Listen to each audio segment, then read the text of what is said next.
Oh, hi, everyone. Okay. Oh, I keep looking down there because that's where we need to look there. And this is so fun because does it feel like we're on a... Cooking show or yes, something? at lunchtime? Yeah. You guys be excited because in just a couple of minutes, our friend Carriane from Oh Sweet Basil is going to be here to talk about an Easter tradition that they love in her family, we love in our families, and you just can't wait. So this is awesome. This is really fun. And let us tell you what we're doing right now. But I'm David Butler. I'm Emily Freeman. Welcome to Don't Miss This. Yeah. Okay. Okay, good job. Okay, go ahead. What are we doing? So what we are going to do today, this is the week leading up to Easter. We have so much going on right now, and we are so excited to be doing it, and we're glad you are here with us. And what is going to happen is every day this week, you are going to get a 5-minute lesson from us about all of the different people who were there on the first Easter. In the Come Follow Me manual, there's going to be 2 suggestions. One is that you go through the events of Holy Week. The other one is that you look at Easter through the eyewitnesses, through the people who were there. You already know about us that we love the eyewitnesses.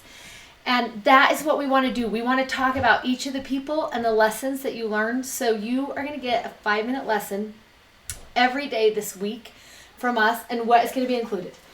So we're going to do the lesson of that person from the scriptures, and we're going to have an activity, a really simple thing that you can do on each night of Easter week to remind you all throughout the week of the lesson that we learned from that person's story. And one thing that we love about this is your house is going to fill up with Easter decorations that are all Christ-centered decorations. And that is my favorite part about these traditions.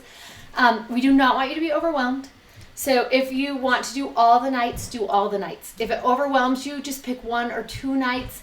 On our newsletter, we are giving you a link to our Easter page that is going to walk you through everything we're doing. If you want to know where that is, not from the newsletter, it's at emilybellfreeman.com/Easter. It will take you right there. It's everything you need to know. It's your shopping list. It's the calendar. And it really is all simple. So don't be... So simple. We do not want to overwhelm you, but we do want you to love Easter. That is what we want. For us, Easter is our high holy day of the year. And so we just try and make it celebratory and big and praiseworthy. And so that's what we hope happens. We want our kids and our families to love Easter as much as we love Christmas. And that is our hope. That's what we hope happens for you. So what's going to happen is... But you don't have to buy any presents. Okay, or you can. Well, you can if you want, yeah. We are going to do our first 5-minute lesson right now. We're going to kind of walk you through what it's going to look like. Yeah. And then we are going to give you everything you need to know to participate with us for the whole next week. And the things to look forward to. Okay, the study guide sheet that's coming out with this week, you can actually use it all week long. And there's a spot to fill in the lesson from each person, each of the witnesses that we chose as you move through the week. So we're starting today with the story of Lazarus. And you can find this story in John chapter 11. The story is important. We should start out by telling you because this is a crucial moment that leads up to Easter. It becomes a moment when either people are going to believe or choose to betray what they know about Jesus. It becomes the line in the sand. Right. The miracle for Lazarus is way too big for anybody to ignore it. At this point, you either have to believe he's who he says he is, or I don't know how you can believe any other way. Back, yeah, right? But you really have to just turn your back. You turn to Christ in this moment, or you turn away, and that's what we see. And we'll talk about that a little bit at the end. But maybe it's fun to just walk through. What is the story of Lazarus? What happens? So you should know that Jesus is dear friends with Lazarus and his sisters Mary and Martha. And they really are some of his closest disciples, and just that's where he'll actually spend all of Easter week. Each night when he goes home to sleep, he'll go into Bethany where Lazarus and Mary and Martha live, and that's where he'll sleep each night of Easter week. It's really close to Jerusalem, just right over those hills, that mountain range there. And so this is where he goes to recharge and just feel there's a close bond with this group. And all 3 of them are siblings, right? And we find out in John chapter 11 that Lazarus is sick. This is starting in verse 6. And you find out in verse 5, Jesus loved Martha and her sister and Lazarus, and he'd been sick. And it must have been pretty sick, because John makes an effort to tell you that he stays 2 days in that same place. Yep, that Jesus waits. And why is he waiting? Right, and that's what everybody's wondering and thinking. Is like, you just found out that one of your closest friends is on his deathbed, and you're just still staying in the city that you're in. There's enough time to get there. There's enough time to make an impact. And they know what Jesus can do for someone who's on the end their of his deathbed. ministry. Right? They know. They already know if Jesus goes there, Lazarus is going to be fine. Right.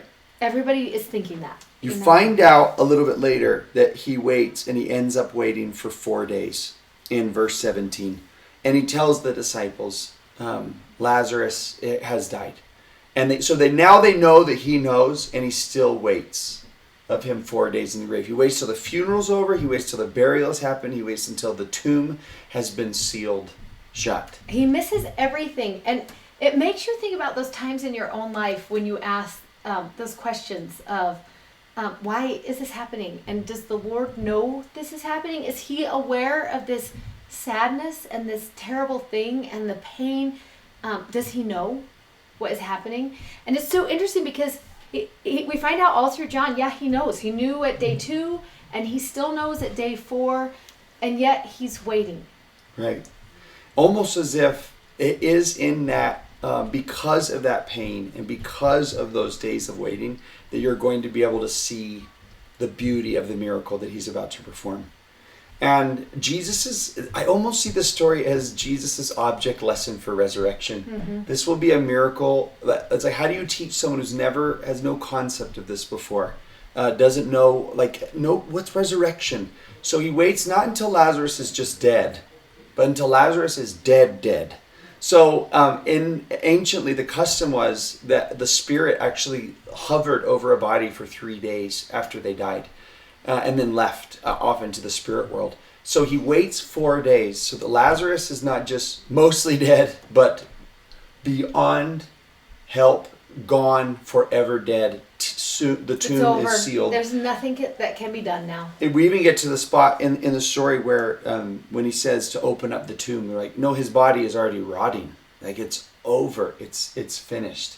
And there's an interesting concept here that we have to mention in the fact that there will be times in our life where we think we know Jesus well, where we think we know how he works in our life. We've experienced miracles.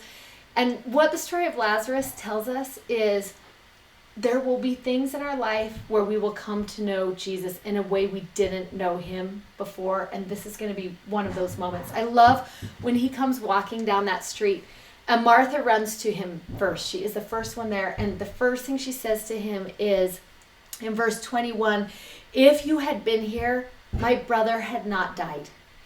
And Mary comes right after and says the exact same words without knowing that is how Martha had approached the Lord. But if you had been here, my brother had not died. And it's almost as if both of them are saying to him, we had faith to hear. We believe to hear. We know if you had been here, we know what you could have done. And I just love the thought of Jesus sitting there and saying, I love what you know about me so far. Wait until you see what I'm about to show you in your life. And we love this line that he says to her when she's just like, he introduces the resurrection to her. And Martha says, he says, your brother will rise again. And she says, I know, verse 24, he'll rise in the resurrection. And then I love that Jesus says to her, I'm the resurrection. I'm the miracle. I am light. I am life. You have me right here. And then he goes down into the tomb, and this is sort of that lesson for Lazarus that we want to focus on, and it is, he gets to the tomb in verse 43, and he cried with a loud voice, Lazarus, come forth. And and that's the miracle and he opens up and he says, unwrap the burial clothes, and he comes out. And the lesson here is like, no matter how hopeless a situation seems, no matter how dark our lives may be or trials that we face, because of Jesus, we can come forth out of those places. And that's such that line that he says, come forth out of darkness, come out of that place that you've been in, and you can because of him. And we just love that thought of that hope that comes from the darkest places in your life. I want you to look at 3 things in this as you're reading through this. There are 3 ifs that become so important. The first one we see in 21, if you had been here, my brother would have not died. We see it again in 32, if you had been here, my brother had not died. And then there is an if in Jesus' response back to those 2 women. If you would believe, you would see the glory of God. And maybe that's what we remember in our dark places when we are calling out, if you could just be here, that what he's saying back to us is, if you just believe, then you are going to see glorious things, and that is the beginning of Easter week. So let us tell you a little bit about what this tradition looks like, what is going to happen here. What you will need for this tradition is what are called wheat berries. You can find them in the bulk section of your store. It is just wheat. It's just hard wheat. And then you're going to need a little bit of dirt, and you're going to fill up this with dirt completely to the top. And then you're going to put the wheat berries right on the top, and you just need a little bit of dirt right on top of those to keep them moist. The first 3 days, you're going to water 3 times a day. And then once the wheat starts growing, which will be in about 3 days, you just have to water when the wheat starts tipping over. That beautiful grass that is going to come up. The message of this is that hope can spring forth out of dark places. And what you're going to see at the beginning is just black. It's just dark. And then after time, we know it's going to happen, right? We believe it's going to happen. We know what sun and water does. And it's that green life is going to spring forth out of this dark place. And that is the story of Lazarus.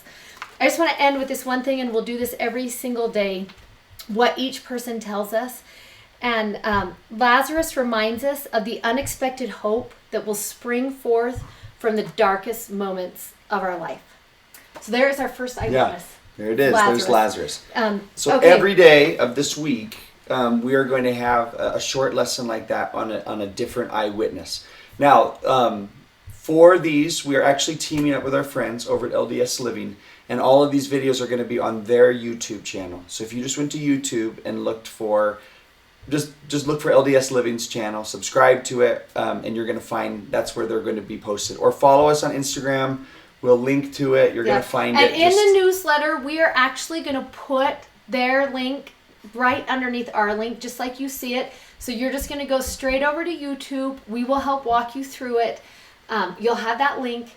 And then all 5 of those videos are going to be on the LDS Living page. If you're wondering why, both of us are we love Easter. We love sharing what we know about Easter. We're hoping to reach as many people as we can with the Easter story. And LDS Living was so kind to invite us to partner with them and just get this Easter message out to as many people as we can. So for the next few minutes, we are going to walk you through everything you are going to need to participate in Easter week with us. We've invited Carriane to join us. You might as well just come up right now. And what we're going to do is give you a shopping list and just small instructions, what you might need. Let's put you in the middle.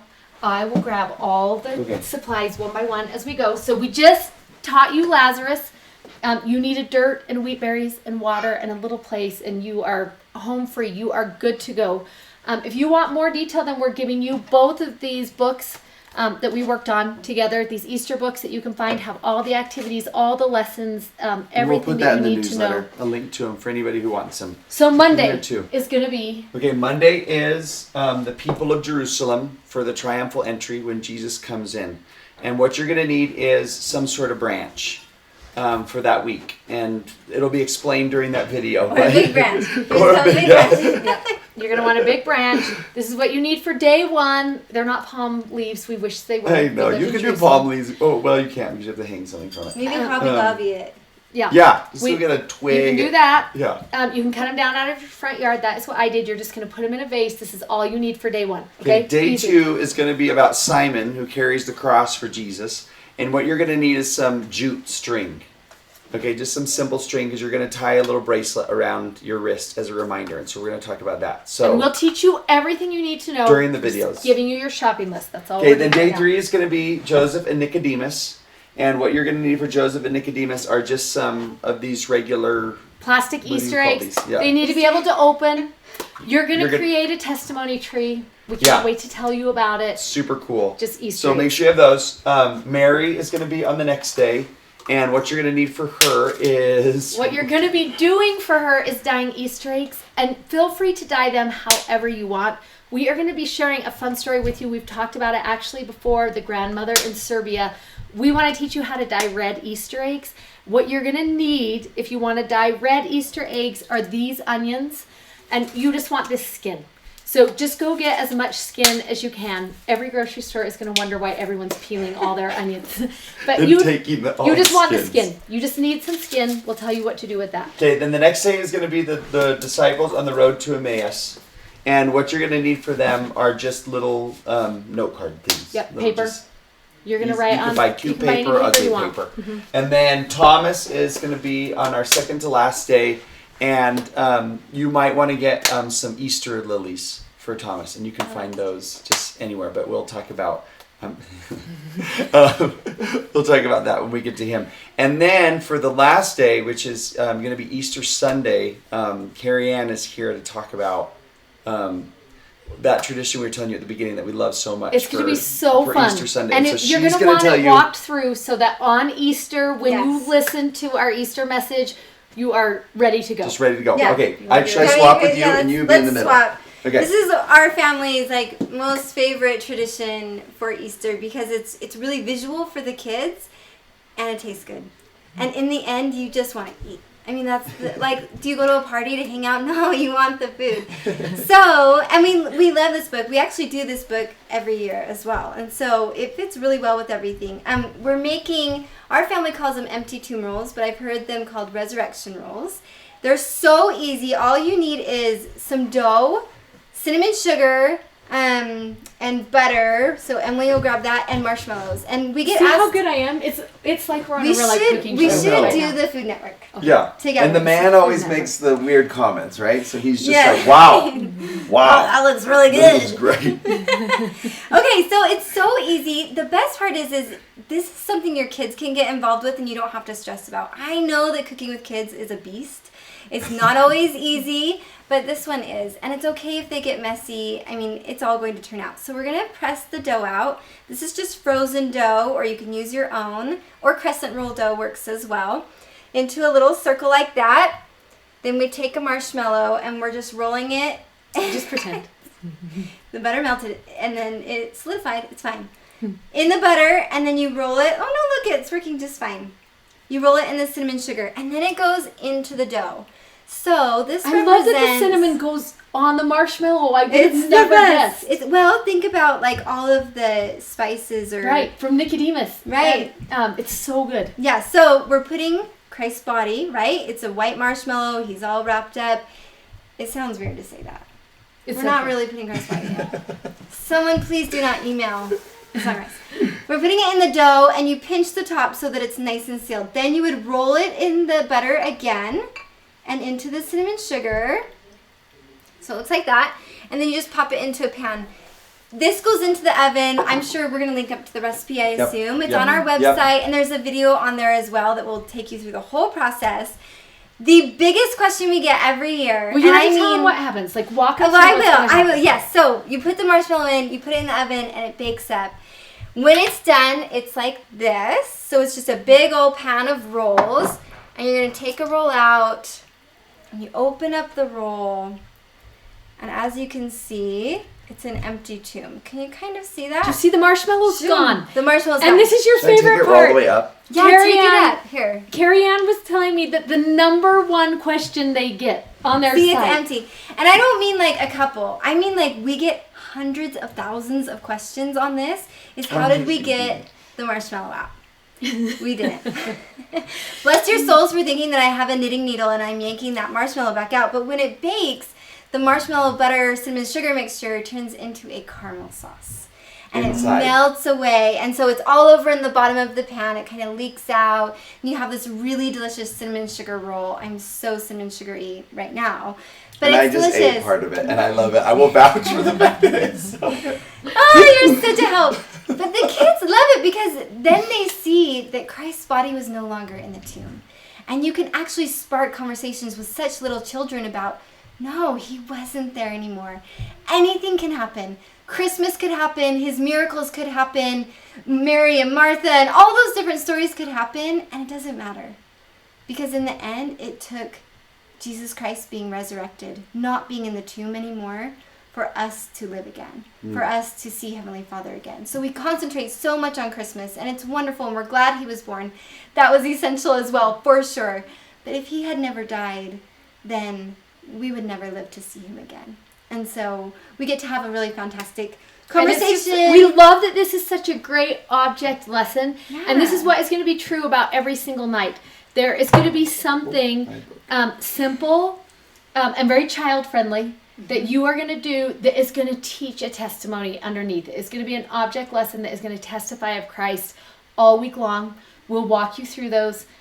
You'll find everything that you need. We are so excited about this week. We've been looking forward to it for 2 months. Yeah, hopefully you've heard us get really excited. Yeah. And whatever you do, if you don't do any of the things, like any of the things that we like to do, we just hope that you do something to set aside that Holy Week, to make it a memorable experience, one that really focuses on the Savior, on his resurrection, and all the hope that comes from that. So borrow any or all of these, or just our hope would be that everybody does something, right, to set this week apart. Yeah, we're so excited.